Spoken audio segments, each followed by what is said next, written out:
Welcome, ladies and gentlemen, boys and girls, and everybody in between. My name is Mercolium, and today we're going to be looking at r/am I the asshole? Yes, you are. Today we got hating cousins, contemplating stealing a cat, wanting to invite my coworker, and we're gonna sprinkle in a little dash of entitled. There's an aunt in there, so an entitled family, I guess. Let's kick all this fun stuff off with posted by user unique nickname 1234. Am I the asshole for telling my black friends how extremely uncomfortable it makes me when they call me the no word? No, this isn't a humble brag about how woke I am.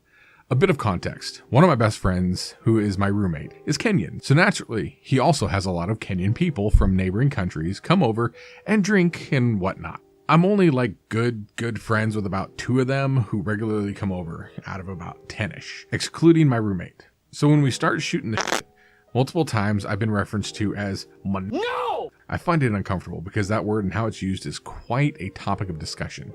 But what recently made me really uncomfortable was there was a few people over, mix of black and white, and this one black girl was super f***ed up, being like, "You're a good guy, you're my no!" And I was like, thanks. You seem like a good person. Then that's when she started to put pressure on me to call her my no! Right in front of her. And after going back and forth of me saying no and her encouraging me, I had to go outside for a smoke to get away from it all. Because I felt really uncomfortable having that unfold in front of that many people. And with the aftermath, my roommate was like, "Man, she's just flirting with you. No harm done." And she was making me uncomfortable. And he said that I shouldn't take it too seriously, but apparently it also made her feel uncomfortable when I abruptly left. So am I the asshole for this? Alright, so I need to kind of look. I'm going to scroll down and read some of the comments because... Commander-in-Cheeks. Not the asshole, but there's 0% chance this happened. I'm not sure if this happened. I'm not sure if this guy's white, if there's black, but yeah. I don't think you're the asshole. I mean, it's 2019. Be careful what you say. Because, oh, yeah. That could have been bad.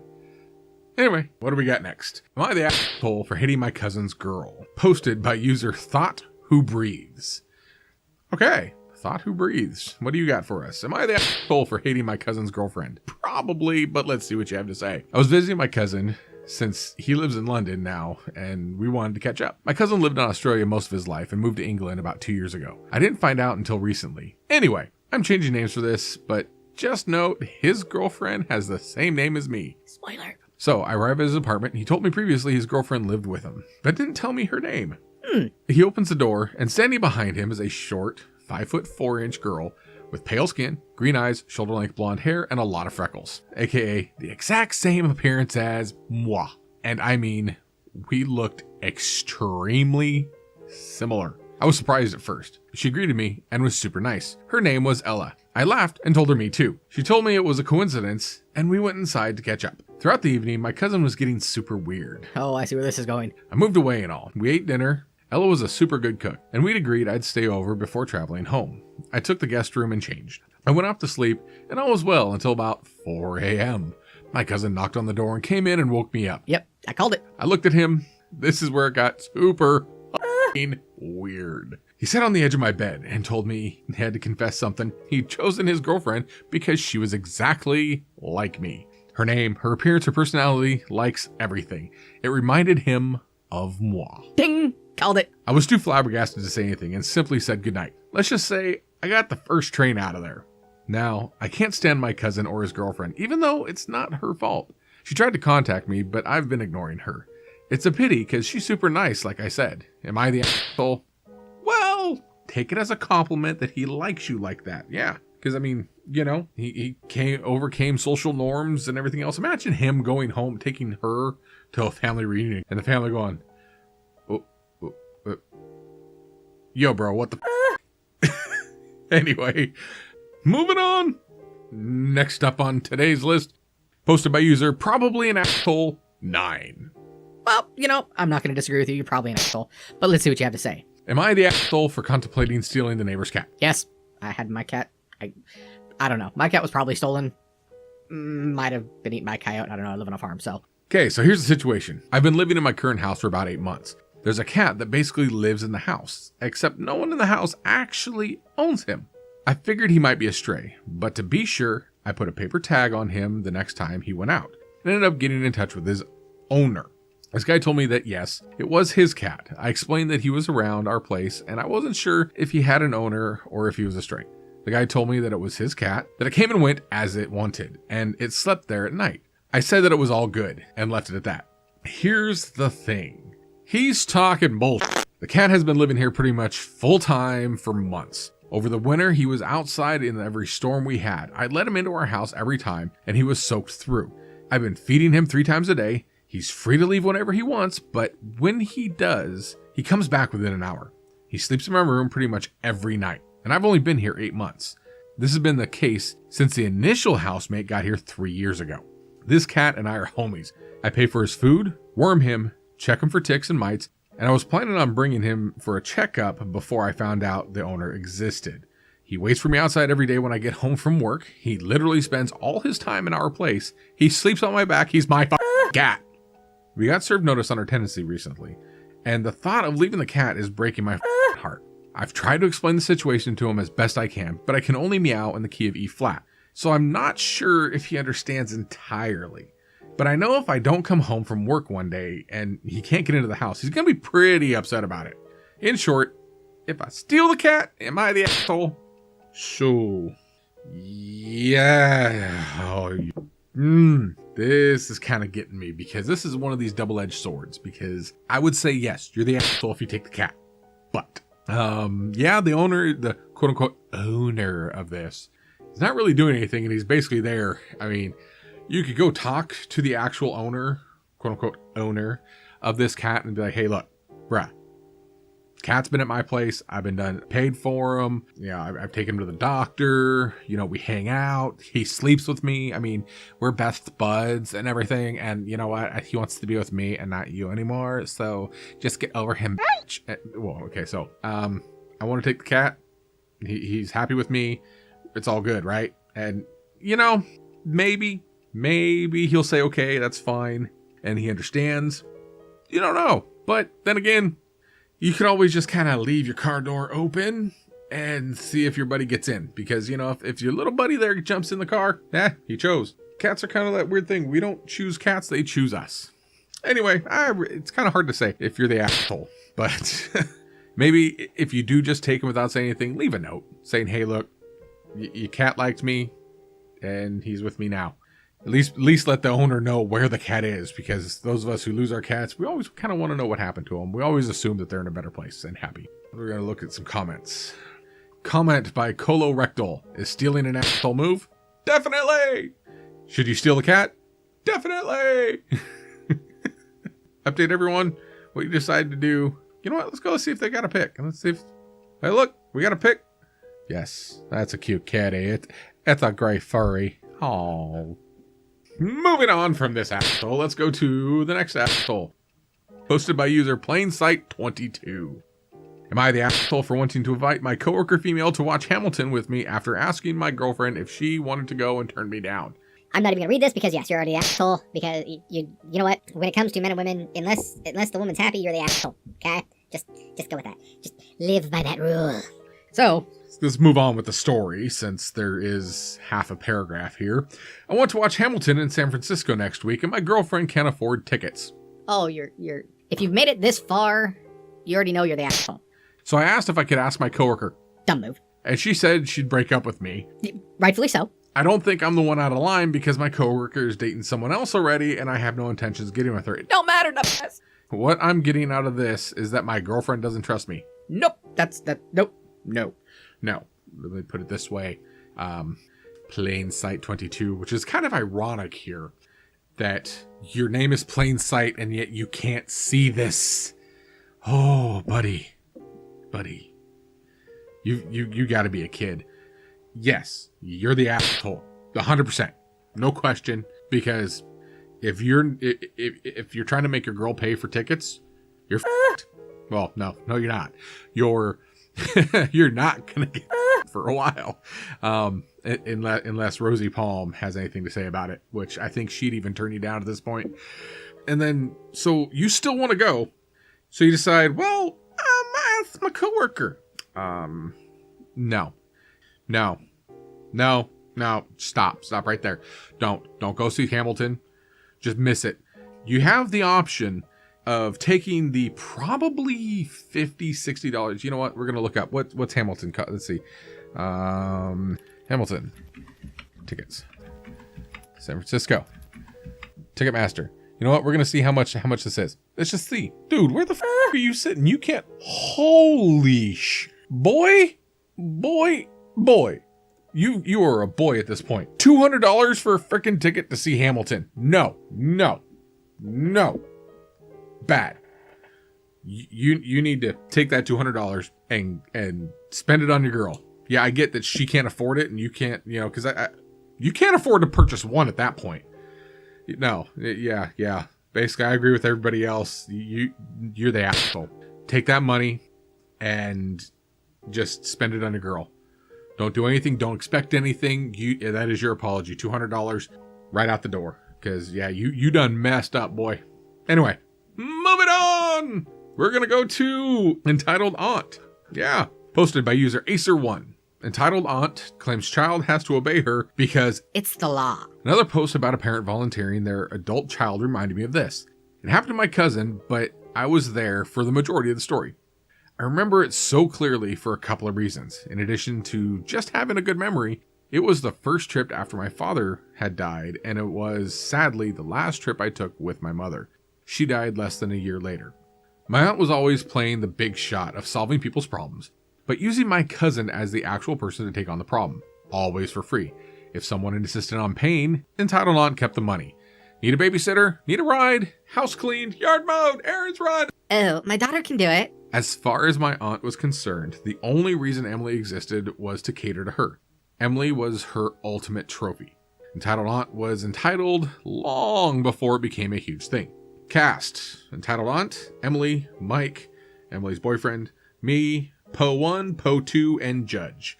Oh, it's about to get some crispiness in here if we're getting to the judge. Okay, moving on. My aunt has always been entitled. It's her personality type. My mother couldn't stand her little sister, so we tried to avoid her, while still maintaining contact with her husband and child. My uncle lived further south in the state, so we also tried to avoid Entitled Aunt knowing when we were visiting. On this trip, I was staying with my cousin for a couple of weeks in the summer, and we were going to do the tourist things. Entitled Aunt thought that the university not being in session meant that cousin was slave labor. One day, Emily decided that enough was enough. She was supposed to run errands for a friend of Entitled Aunt's and told her mother she had plans. Her mother, as usual, acted as though Emily had agreed and expected her to comply. Emily just didn't run the errand for the friend as demanded. It was that simple. My mother and I had arrived about 10 minutes before the phone rang. Entitled Aunt called, and though this was back during landlines, she was screaming so loudly that both my mother and I could hear both sides clearly. How dare you embarrass me in front of my friends? You call Mrs. No Name and apologize immediately. You are grounded for a month and you may not drive the car at all. Now, make that call and go run the errands now. If anyone can explain how she was supposed to do this without using the car, I'd like to know. Mom, I'm 22. I don't live in your house. You do not pay my bills and you do not own my car. Run the errands yourself. I have plans. My mom was a little nervous leaving us at that point. It's a mom thing, and she has met her sister thing, even though we were both fine. She left just after meeting Emily's boyfriend. We left and went to a water park and a few other things. We headed back to the house and we're talking about where we wanted to have dinner. My mom insisted on paying for us to go someplace really nice for dinner that night. When we got back, Emily's car was gone. She called and asked where it was. Mom, do you have my car? Yes, I do. Your father brought me over so I could check and see if you had obeyed me. I told you that you were grounded and you were not there when I arrived. I'm keeping the car for a month and I'm going to let Mrs. No Name borrow it because you have been so terrible to her. Mom, that's stealing. I want my car back now. I'm going to report it stolen. No, Mrs. No Name cannot drive my car. I'm your mother. What I say goes, Missy. You need to learn some respect and to get it through your head that I'm in charge and you are the child. You don't own anything. It's mine. Because I am your mother. The police are likely to arrest you for wasting their time. Emily hangs up and looks at me. She is so angry she is crying in rage. Acer, if I call the police, she's going to know you're here. I can live with that. That fallout is a whole other story. She picks up the phone and calls the police, tells them the car has been taken without her permission and where it is. Mike drives us over there. We do not want to miss the show. Poe 1 knocks on the door. EA answers. Hello, officers. Do you need something? Ma'am, the vehicle in the drive matches the description and location of a vehicle reported stolen. It's my car. I took it from my daughter because she is grounded from using it for being disobedient and disrespectful. I'll see. May we have a word with her, please? Entitled Aunt looking very smug. She doesn't live here. Poe 1, who had noticed us across the street. You there. Come over here, please. Did one of you call us? I did. My mother seems to think she has control over it and me. Actually, ma'am, there is no such law. Your daughter is an adult. There most certainly is such a law. I'm going to report you to your chief for not knowing it. I may even sue. May I see the car's registration and your license, please? Emily hands them to them. Ma'am, this car is registered in the name of your daughter, and only your daughter. It's her car. You have no right to drive it. Entitled Aunt looks at the registration the officer is showing her and then snatches Emily's license from him and slams the door. The police officers look at each other for a moment and then shrug and ring the doorbell again. Entitled Aunt answers, looking very smug. Ma'am, I'm gonna need you to return the license now. Entitled Aunt hands him the license that she has cut into several pieces. Now she can't drive because she doesn't have a license. She looks at Emily as though she just scored some odd victory. Then she finally notices me. Acer, what are you doing here? I'm just trying to have a nice visit with my cousin. EA hated me for years. You need to leave. I did not give you permission to visit. Where is your mother? I don't need your permission. My mother is not here, and I can travel without her. Ma'am, you are under arrest for destruction of government property. Apparently, cutting up a valid license is a felony in some places. Who knew? And grand theft of this car. You can't arrest me. I'm her mother. I have rights. Yes, you do. He then reads them to her.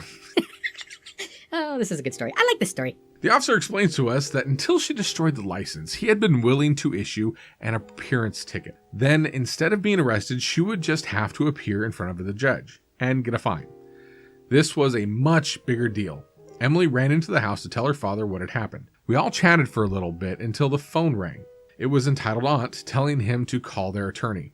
We left. I drove the car back to Emily's and took her to get her license replaced the next morning. The attorney called by my uncle apparently didn't know my aunt, and he showed up at the first hearing a week later to try and get it dismissed. It looked to be going her way at first. Joanna, this is a family matter. It's simply a case of a mother disciplining her child, and the child calling the police because her mother grounded her from using the car. Prosecutor, do you have nothing better to do today? No, Your Honor, I don't. I consider it rather important. When a 22-year-old woman has her car stolen, it doesn't matter who stole it. She has just as much right to justice as someone who has their car stolen by a stranger. 22. The victim is 22? Yes, Your Honor. The victim is a 22-year-old woman who is the sole owner of the vehicle in question. Her mother became enraged at her daughter. She then went to her daughter's home, stole her car, and later destroyed her license. Your Honor, I was not aware of the age of the living situation of the victim. I was under the impression that the child was a minor who resides with her parents. EA is still sitting there looking smug. Her attorney is sweating bullets. Entitled Aunt, do you realize that these are very serious charges, and if convicted, you face up to 8 years in prison? For what? I have the right to discipline my child as I see fit. She disobeyed me. She will think twice before doing it again. No, you don't. You have the right to discipline your child within the confines of the law. You have stepped outside of that parameter. You stole your daughter's car. I'm her mother. It's my right. It isn't really theft because she is my child and her property belongs to me by law. Where did you get your law degree? I don't have one. Then let me be the first to explain to you that your child is a legal adult, period. You have no right to anything of hers without her express consent, period. You may not take her car without her permission, period. You may not enter her home without her permission, period. Do you understand that? You don't know what you're talking about. I'm her mother. That gives me the right. I'm in charge. No, ma'am. I'm in charge. This case will be held over for trial. I went home a week later, and Title Aunt eventually took a plea deal where she had 2 years probation and had to take parenting classes. The parenting classes were Mike's idea, and the prosecutor thought it was great. We laughed hysterically over that because my cousin is an only child. Lol. Emily and Mike married a year later and moved the hell away from there. This took place about 30 years ago. Entitled Aunt maintained for the rest of her life That the judges there were 5 for different status hearings. didn't know what the hell they were doing, and she was right. Oh, yeah, it's the law. No. No, I don't know where you... This ain't some third world nation where your chillins are yours for life. Yeah, no, I'm guessing this is America. And once you turn 18, you're free to do whatever you like as an adult, except for drink and in some states smoke or smoke weed or rent a car.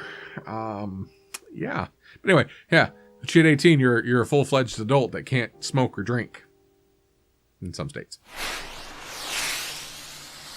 Thanks for watching. Don't forget to leave a thumbs up and subscribe for more great videos like this.